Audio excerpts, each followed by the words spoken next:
എല്ലാ പ്രിയ പ്രേക്ഷകർക്കും Jyothiraj astrological YouTube ചാനലിൻ്റെ പുതിയൊരു വീഡിയോയിലേക്ക് സ്വാഗതം. ഇന്നത്തെ വീഡിയോ തുടങ്ങുന്നതിന് മുമ്പ് ഇനി ഈ ചാനൽ സബ്സ്ക്രൈബ് ചെയ്യാനുള്ള പ്രേക്ഷകർ സബ്സ്ക്രൈബ് ചെയ്യുകയും വീഡിയോ ഇഷ്ടമായാൽ ലൈക്ക് ചെയ്യുകയും ഷെയർ ചെയ്യുകയും പുതിയ വീഡിയോയുടെ മുന്നറിയിപ്പ് കിട്ടുന്നതിന് വേണ്ടി ബെല്ലൈക്കൺ അമർത്തുകയും ചെയ്യുമെന്ന് പ്രതീക്ഷിക്കുന്നു. ഇനി ഇന്നത്തെ വീഡിയോയിലേക്ക് കടക്കാം. ഇന്ന് പറയാൻ പോകുന്നത് ഉത്രം നക്ഷത്രത്തിൽ ജനിച്ച സ്ത്രീ പുരുഷന്മാരെ കുറിച്ചാണ്. ഉത്രം നക്ഷത്രത്തിൽ ജനിച്ച സ്ത്രീകൾക്ക് ചിത്ര നക്ഷത്രത്തിൽ ജനിച്ച പുരുഷന്മാരുമായി പല കാര്യങ്ങളിലും ഭിന്ന അഭിപ്രായമുള്ളവരായിരിക്കും. ഇവർ പരസ്പരം ഒരേ കാര്യത്തിൽ ഒരു ധാരണയിലെത്താൻ പ്രയാസമാണ്. ഉത്രം നക്ഷത്രത്തിൽ ജനിച്ച സ്ത്രീകൾ ചിത്ര നക്ഷത്രത്തിൽ ജനിച്ച പുരുഷന്മാരെ വിവാഹം കഴിച്ചാൽ തന്നെ ഒരു കാര്യത്തിൽ ഒരേ മനസ്സോടെ മുന്നോട്ട് നീങ്ങുവാൻ പ്രയാസമായിരിക്കും. ഒരാൾ പറയുന്നതിനോട് മറ്റേയാൾക്ക് പൂർണ്ണമായി യോജിപ്പിലെത്താൻ കഴിയാറില്ല. ഇക്കാരണത്താൽ വഴക്കിനും മാനസികമായ അകൽച്ചയ്ക്കും സാധ്യത ഏറെയാണ്. ആഹാരകാര്യത്തിലും വസ്ത്രധാരണത്തിലും എന്നു വേണ്ട ഒട്ടുമിക്ക കാര്യങ്ങളിലും ഇവർ തമ്മിൽ ഭിന്ന അഭിരുചി ഉള്ളവരായിരിക്കും. ഇത് ഇവർക്ക് ജീവിത പുരോഗതിയിലും ഒരു പ്രതിബന്ധമായി മാറിയേക്കാം. ഉത്രം നക്ഷത്രത്തിൽ ജനിച്ച സ്ത്രീകൾ ചിത്തിര നക്ഷത്രത്തിൽ മംഗളകരമായ കാര്യങ്ങളൊന്നും ചെയ്യാതിരിക്കുന്നതാണ് നല്ലത്. അതുപോലെ തന്നെ ഈ നക്ഷത്രത്തിൽ ജനിച്ച സ്ത്രീകളും പുരുഷന്മാരും പുതിയ സംരംഭങ്ങളൊന്നും ഈ നക്ഷത്രത്തിൽ ചെയ്യുന്നത് ശോഭനമല്ല. ഉദ്ദേശിച്ച ഫലപ്രാപ്തിയൊന്നും ഇവർക്ക് ചിത്ര നക്ഷത്രത്തിൽ ചെയ്യുന്ന പ്രവൃത്തികളിൽ നിന്നും കിട്ടാറില്ല. ഒഴിച്ചുകൂടാനാകാത്ത കാര്യങ്ങൾ മാത്രം ഈ നക്ഷത്രത്തിൽ ചെയ്യുന്നതാണ് നല്ലത്. ചിത്ര നക്ഷത്രത്തിൽ ഇവർ സന്ധി സംഭാഷണത്തിന് പോകാതിരിക്കുന്നതാണ് നല്ലത്. പോയാൽ പ്രശ്നങ്ങൾ കൂടുതൽ വഷളാകുകയുള്ളൂ. അതുപോലെ തന്നെ കഴിവതും ഉത്ര നക്ഷത്രക്കാർ ചിത്ര നക്ഷത്രം വരുന്ന ദിവസങ്ങളിൽ ആരുമായും കൊമ്പ് കോർക്കുവാൻ പോകാതിരിക്കുന്നതാണ് നല്ലത്. ഇങ്ങോട്ട് ആരെങ്കിലും വരികയാണെങ്കിൽ തന്നെ ഒഴിഞ്ഞു മാറുന്നതാണ് അഭികാമ്യം. ചിത്ര നക്ഷത്രത്തിൽ ഇവർ പുതിയ വാഹനങ്ങളിൽ ആദ്യമായി കയറുകയോ പുതുതായി പരിശീലനം തുടങ്ങുകയോ സാഹസികമായ കാര്യങ്ങളിൽ ഇടപെടുകയോ ചെയ്യുന്നത് ഉചിതമല്ല. അപകട സാധ്യത ഇവർക്ക് ഈ നാളുകളിൽ കൂടുതലാണ്. ഉത്രം നക്ഷത്രത്തിൻ്റെ ആദ്യപാദത്തിൽ ജനിച്ച ചിങ്ങക്കൂറുകാർ പൂരുരുട്ടാതി, ഉത്രട്ടാതി, രേവതി എന്നീ നാളുകളിലും ഉത്രം നക്ഷത്രത്തിൻ്റെ 2, 3, 4 പാദങ്ങളിൽ ജനിച്ച കന്നിക്കൂറുകാർ അശ്വതി, ഭരണി, കാർത്തിക എന്നീ നാളുകളിലും സാഹസികവും അപകടകരവുമായ കാര്യങ്ങളിൽ ഇടപെടാതിരിക്കുന്നതാണ് നല്ലത്. ഈ ദിവസങ്ങളിലും ജന്മനക്ഷത്രമായ ഉത്രം നക്ഷത്രത്തിലും അത്യാവശ്യമല്ലാത്ത ദീർഘദൂര യാത്ര കഴിവതും ഇവർ ഒഴിവാക്കുന്നത് നല്ലതാണ്. അതല്ല എങ്കിൽ ചിലപ്പോൾ യാത്രാമധ്യേ പ്രതിസന്ധികളെ തരണം ചെയ്യേണ്ടതായി വരാം. തോണി യാത്രയും ഈ ദിവസങ്ങളിൽ ചെയ്യുന്നത് നല്ലതല്ല. അതുപോലെ തന്നെ ഉത്രം നക്ഷത്രക്കാർ കേട്ട നക്ഷത്രത്തിലും സാഹസികവും അപകടകരവുമായ കർമ്മങ്ങളിൽ നിന്നും വിട്ടുനിൽക്കുന്നത് നല്ലതായിരിക്കും. അതല്ല എങ്കിൽ മനക്ലേശങ്ങൾക്കും കാര്യതടസ്സങ്ങൾക്കും കലഹത്തിനും അപകടം ഉണ്ടാകുന്നതിനും സാധ്യതയേറെയാണ്. ഉത്രം നക്ഷത്രത്തിൽ ജനിച്ചവർ വിശാഖം നാളും ശുഭകാര്യങ്ങൾക്ക് ഒഴിവാക്കുന്നതാണ് നല്ലത്.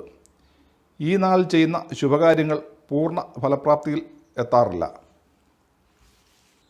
അതുപോലെ തന്നെ ഉത്രം നക്ഷത്രത്തിൽ പിറന്ന സ്ത്രീകൾ കഴിവതും ചിത്തിര, വിശാഖം, കേട്ട എന്നീ നക്ഷത്രക്കാരെ വിവാഹം കഴിക്കാതിരിക്കുന്നതാണ് നല്ലത്.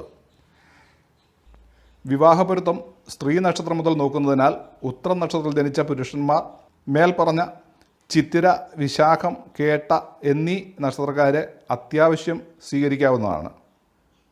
എന്നാൽ ഉത്രം നക്ഷത്രത്തിൻ്റെ ആദ്യപാദം ഉൾപ്പെടുന്ന ചിങ്ങക്കൂറിൽ ജനിച്ച സ്ത്രീയും പുരുഷനും ഒരേപോലെ പൂരുരുട്ടാതി, ഉത്രട്ടാതി, രേവതി എന്നീ നക്ഷത്രക്കാരെയും ഉത്രം നക്ഷത്രത്തിൻ്റെ 2, 3, 4 പാദങ്ങൾ ഉൾപ്പെടുന്ന കന്നിക്കൂറിൽ ജനിച്ച സ്ത്രീ പുരുഷന്മാർ അശ്വതി, ഭരണി, കാർത്തിക എന്നീ നക്ഷത്രക്കാരെയും ഒഴിവാക്കുന്നത് നല്ലതായിരിക്കും. ഇവർ അത്തം, തിരുവോണം, രോഹിണി എന്നീ നാളുകളിൽ സാമ്പത്തികപരമായ കാര്യങ്ങൾ ചെയ്യുന്നത് കൂടുതൽ ആദായപ്രദമായിരിക്കും. ചോതി, ചതയം, തിരുവാതിര എന്നീ നാളുകൾ വരുന്ന ദിവസങ്ങൾ നോക്കി ക്ഷേമകരങ്ങളായ പ്രവൃത്തികളിൽ ഏർപ്പെടുന്നത് പുരോഗതിക്കും നല്ല ഫലപ്രാപ്തിക്കും ഭാഗ്യാനുഭവങ്ങൾക്കും നല്ലതായിരിക്കും.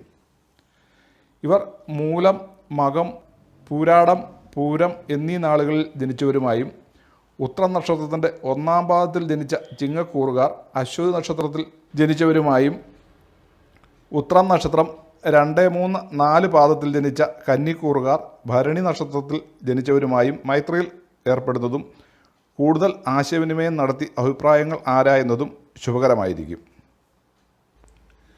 ചുരുക്കത്തിൽ ഉത്രം നക്ഷത്രക്കാർ മകയിരം, പുണർതം, ആയില്യം, ചിത്തിര, വിശാഖം, കേട്ട, അവിട്ടം, പൂരുരുട്ടാതി, രേവതി എന്നീ 9 നാളുകൾ വരുന്ന ദിവസങ്ങളിലും ഉത്രം നക്ഷത്രത്തിൻ്റെ 1-ാം പാദത്തിൽ ജനിച്ച ചിങ്ങക്കൂറുകാർ പൂരുരുട്ടാതി, ഉത്രട്ടാതി, രേവതി എന്നീ നാളുകളിലും ഉത്രം നക്ഷത്രത്തിൻ്റെ 2, 3, 4 പാദങ്ങളിൽ ജനിച്ച കന്നിക്കൂറുകാർ അശ്വതി, ഭരണി, കാർത്തിക എന്നീ നാളുകളിലും ശുഭകാര്യങ്ങളൊന്നും ചെയ്യാതിരിക്കുന്നതും മറ്റ് കാര്യങ്ങളിൽ ഏർപ്പെടുമ്പോൾ കൂടുതൽ ശ്രദ്ധിച്ചു ചെയ്യുന്നതും ഉത്തമമായിരിക്കും. അതുപോലെ ഉത്രം, ഉത്രാടം, കാർത്തിക എന്നീ നക്ഷത്രങ്ങൾ വരുന്ന ദിവസങ്ങളിൽ ക്ഷേത്രദർശനവും പൂജാതി കാര്യങ്ങളും ചെയ്യുന്നത് ഉത്തമമായിരിക്കും. എന്നാൽ ഈ ദിവസങ്ങളിൽ അത്യാവശ്യമല്ലാത്ത ദീർഘദൂര യാത്ര ഒഴിവാക്കുന്നത് നല്ലതായിരിക്കും. ഏതെങ്കിലും കാരണവശാൽ ദീർഘദൂര യാത്ര അത്യാവശ്യമായി വരികയാണെങ്കിൽ ഓം നമഃശിവായ 11 പ്രാവശ്യം ജപിച്ചുകൊണ്ട് യാത്ര തുടങ്ങുക.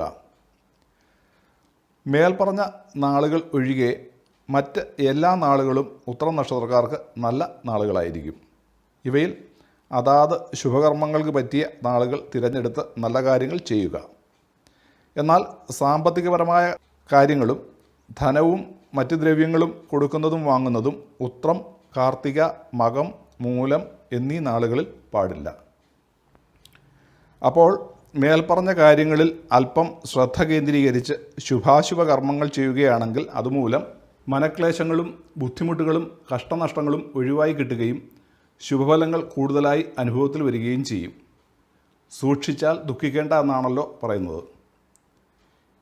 ഇനി ഇന്നത്തെ ചോദ്യോത്തര പങ്ക്തിയിലേക്ക് കടക്കാം. ഇന്നത്തെ ആദ്യ ചോദ്യം ധനാധിപൻ ഓരോ ഭാവത്തിലും നിന്നാൽ എന്ന വീഡിയോയ്ക്ക് താഴെ സഹോദരനു വേണ്ടി കണ്ണൂർ തലശ്ശേരിയിൽ നിന്നും സയനയാണ് ചോദിച്ചിരിക്കുന്നത്. സഹോദരൻ്റെ വിവാഹം ഇതുവരെ ശരിയായിട്ടില്ല. എന്ന് നടക്കും? വിദേശത്ത് പോകാൻ ശ്രമിക്കുന്നുണ്ട്, അതിന് സാധിക്കുമോ എന്നിങ്ങനെയാണ് ചോദ്യം. സഹോദരന് ഇപ്പോൾ തന്നെ 44 വയസ്സ് കഴിഞ്ഞു നിൽക്കുകയാണ്. സഹോദരൻ്റെ ഗ്രഹനില പരിശോധിക്കുമ്പോൾ ഭാര്യാസ്ഥാനത്ത് സ്വക്ഷേത്രത്തിലായി ശുക്രൻ മാളവ്യയോഗമെന്ന പഞ്ചമഹാപുരുഷ യോഗത്തിലായാണ് നിൽക്കുന്നത്. എന്നാൽ പുരുഷന്മാർക്ക് 7-ാം ഭാവത്തിൽ കളത്രകാരകനായ ശുക്രൻ നിന്നാൽ വിവാഹത്തിന് പല തടസ്സങ്ങളും നേരിടേണ്ടതായി വരും. കാരണം കാരകഗ്രഹം കാരകഭാവത്തിൽ നിൽക്കുന്നത് ശരിയല്ല എന്നത് തന്നെ. തന്നെയുമല്ല, ഭാര്യാസ്ഥാനത്ത് ശുക്രൻ നിൽക്കുന്ന ജാതകർക്ക് സ്ത്രീ സംബന്ധമായ വിഷയങ്ങളിൽ കൂടുതൽ ആസക്തി ഉണ്ടാകുവാനും പേരുദോഷത്തിനും പ്രേമവിവാഹത്തിനോ പ്രേമ നൈരാശ്യത്തിനോ ഒക്കെ സാധ്യത ഏറെയാണ്. ചിലപ്പോൾ ഭാര്യാസംബന്ധമായ ദുരിതങ്ങൾക്കും കാരണമായേക്കാം. ഭാര്യാസംബന്ധമായി ചില്ലറ ദോഷങ്ങൾ ചെയ്യുമെങ്കിലും 7-ൽ സ്വക്ഷേത്രത്തിൽ മാളവ്യയോഗത്തിൽ നിൽക്കുന്ന ശുക്രൻ ജാതകന് സമ്പത്തും സൗന്ദര്യവും പ്രഭുത്വവും സർക്കാർ ജോലിയും നൽകും. ഇങ്ങനെ ശുക്രൻ നിൽക്കുന്നവർക്ക് വിവാഹത്തിന് പല തടസ്സങ്ങളും ഉണ്ടാകാമെങ്കിലും ശുക്രൻ 7-ാം ഭാവാധിപൻ തന്നെ ആകയാൽ ഒടുവിൽ അതിസുന്ദരിയായ ഭാര്യയെ ലഭിക്കുന്നവനായിരിക്കും. എന്നാൽ ചിലപ്പോൾ ഭാര്യാഭർത്താക്കന്മാർ തമ്മിലുള്ള കലഹത്തിനും സാധ്യതയുണ്ട്. ഇപ്പോൾ 14/9/2024 മുതൽ 15/9/2043 വരെ കർമ്മഭാവത്തിൽ വക്രഗതിയിൽ നിൽക്കുന്ന ശനിയുടെ മഹാദശാ സമയമാണ്. ശനി അതിശത്രുക്ഷേത്രത്തിലായി ചിങ്ങൻ രാശിയിൽ നിൽക്കുന്നത് കാരണം ഭാര്യാസംബന്ധമായി അത്ര നല്ല സമയമല്ലെങ്കിലും ഭാര്യാസ്ഥാനത്തേക്ക് ദൃഷ്ടി ചെയ്തുകൊണ്ട് നിൽക്കുന്ന ശനിദശാ സമയമാകയാൽ ശനീശ്വര പ്രീതി വരുത്തിക്കൊണ്ട് വിവാഹാലോചനകൾ നടത്തുക. എല്ലാ ശനിയാഴ്ചയും അയ്യപ്പക്ഷേത്രത്തിൽ നീരാഞ്ജന വഴിപാട് നടത്തുകയും അരയാലിന് രാവിലെ 7 തവണ പ്രദക്ഷിണം വയ്ക്കുകയും ചെയ്യുക. ശനിയാഴ്ച ദിവസങ്ങളിൽ മദ്യമാംസാദികൾ വർജിച്ച് ആദിത്യ കീർത്തനം, ശനീശ്വര കീർത്തനം, അയ്യപ്പ കീർത്തനം എന്നിവ ജപിക്കുക. ശിവപാർവതി പ്രതിഷ്ഠയുള്ള ക്ഷേത്രത്തിൽ ഉമാമഹേശ്വര പൂജ നടത്തുക. ഈ ശനിദശാ സമയം വിദേശവാസ യോഗമുള്ള സമയമാണ്. അതിനാൽ വിദേശത്ത് ജോലിക്ക് വേണ്ടി ശ്രമിച്ചാൽ ഫലം കിട്ടും. രണ്ടാമത്തെ ചോദ്യവും മേൽപ്പറഞ്ഞ വീഡിയോയ്ക്ക് താഴെ ചെങ്ങന്നൂരിൽ നിന്നും ചന്ദ്രമോഹനാണ് ചോദിച്ചിരിക്കുന്നത്. കുട്ടിയുടെ വിദ്യാഭ്യാസം, പൊതുവെയുള്ള കാര്യങ്ങൾ എന്നിവയാണ് ചോദിച്ചിരിക്കുന്നത്. കുട്ടിയുടെ ഗ്രഹനില പ്രകാരം വിദ്യാസ്ഥാനാധിപനായ ചൊവ്വ അനിഷ്ടഭാവമായ അഷ്ടമത്തിലാണ് നിൽക്കുന്നതെങ്കിലും വിദ്യാസ്ഥാനത്തേക്ക് ദൃഷ്ടി ചെയ്യുന്നത് നല്ലതാണ്. വ്യാഴത്തിൻ്റെ ദൃഷ്ടിയും വിദ്യാസ്ഥാനത്തേക്കുണ്ട്. വിദ്യാകാരകനായ ബുധൻ ഭാഗ്യഭാവാധിപത്യം വഹിച്ച് ലഗ്നാധിപനുമൊത്ത് ലാഭഭാവത്തിൽ നിൽക്കുന്നതിനാൽ വിദ്യാഭ്യാസത്തിന് കൂടുതൽ പ്രശ്നമുണ്ടാവുകയില്ല. എന്നാൽ ബുധനുമായി ഗുളികൻ യോഗം ചെയ്ത് നിൽക്കുന്നതിനാൽ പഠിത്തത്തിൽ കൂടുതൽ നിർബന്ധിച്ച് മാനസിക സംഘർഷം ഉണ്ടാകാതെ സൂക്ഷിക്കുക. ചൊവ്വ 7ാം ഭാവാധിപനാകയാൽ 8ൽ നിൽക്കുന്നത് വിവാഹകാര്യങ്ങൾക്കും മറ്റും ദോഷം ചെയ്യില്ല. ചൊവ്വ 2ഉം 7ഉം ഭാവങ്ങളുടെ അധിപഗ്രഹമാകയാൽ മാരകത്വഭംഗം ഭവിച്ചാണ് നിൽക്കുന്നത്. അനിഷ്ടഭാവമായ 8ാം ഭാവത്തിൽ നിൽക്കുന്ന വ്യാഴം മറ്റൊരു അനിഷ്ടസ്ഥാനമായ 6ാം ഭാവത്തിൻ്റെ അധിപനാകയാൽ വിപരീത രാജയോഗത്തിലാണ് നിൽക്കുന്നത്. തന്നെയുമല്ല, അഷ്ടമത്തിലെ വ്യാഴം ആയുർദായകവുമാണ്. തുലാലഗ്ന ജാതകരുടെ യോഗകാരക ഗ്രഹമായ ശനിയും സ്വക്ഷേത്ര ബലവാനായി ത്രികോണഭാവത്തിലാണ് നിൽക്കുന്നത്. അതിനാൽ ടെൻഷൻ അടിക്കേണ്ട കാര്യമില്ല. ഇപ്പോൾ 26/8/2039 വരെ വ്യാഴദശാ സമയമാണ്. കുറച്ച് ബാലാരിഷ്ടകളും രോഗദുരിതങ്ങളും ഉണ്ടാകാം. ചോറൂണ് കഴിഞ്ഞതിന് ശേഷം ജന്മനക്ഷത്രം തോറും മഹാവിഷ്ണു ക്ഷേത്രത്തിൽ കൊണ്ടുപോയി ശക്തിക്കൊത്ത വഴിപാടുകൾ കഴിച്ച് ഭക്തിയോടെ പ്രാർത്ഥിക്കുക. അപ്പോൾ ഇന്ന് ഈ വീഡിയോ ഇവിടെ നിർത്തുന്നു. ഈ വീഡിയോ ഇഷ്ടമായാൽ ലൈക്ക് ചെയ്യുവാനും ഷെയർ ചെയ്യുവാനും ഈ ചാനൽ സബ്സ്ക്രൈബ് ചെയ്തിട്ടില്ല എങ്കിൽ സബ്സ്ക്രൈബ് ചെയ്യുവാനും ഇനിയിടുന്ന വീഡിയോകളുടെ മുന്നറിയിപ്പ് കിട്ടുന്നതിന് വേണ്ടി ബെല്ലൈക്കൺ അമർത്തുവാനും മറക്കരുത്. അതുപോലെ തന്നെ പ്രിയ പ്രേക്ഷകരുടെ അഭിപ്രായ നിർദ്ദേശങ്ങൾ ഈ വീഡിയോയ്ക്ക് താഴെ കമൻറ്റ് ബോക്സിൽ രേഖപ്പെടുത്തുവാനും മറക്കരുത്. അടുത്ത പുതിയൊരു വീഡിയോയുമായി വരുന്നവരേക്കും എല്ലാവർക്കും നമസ്കാരം.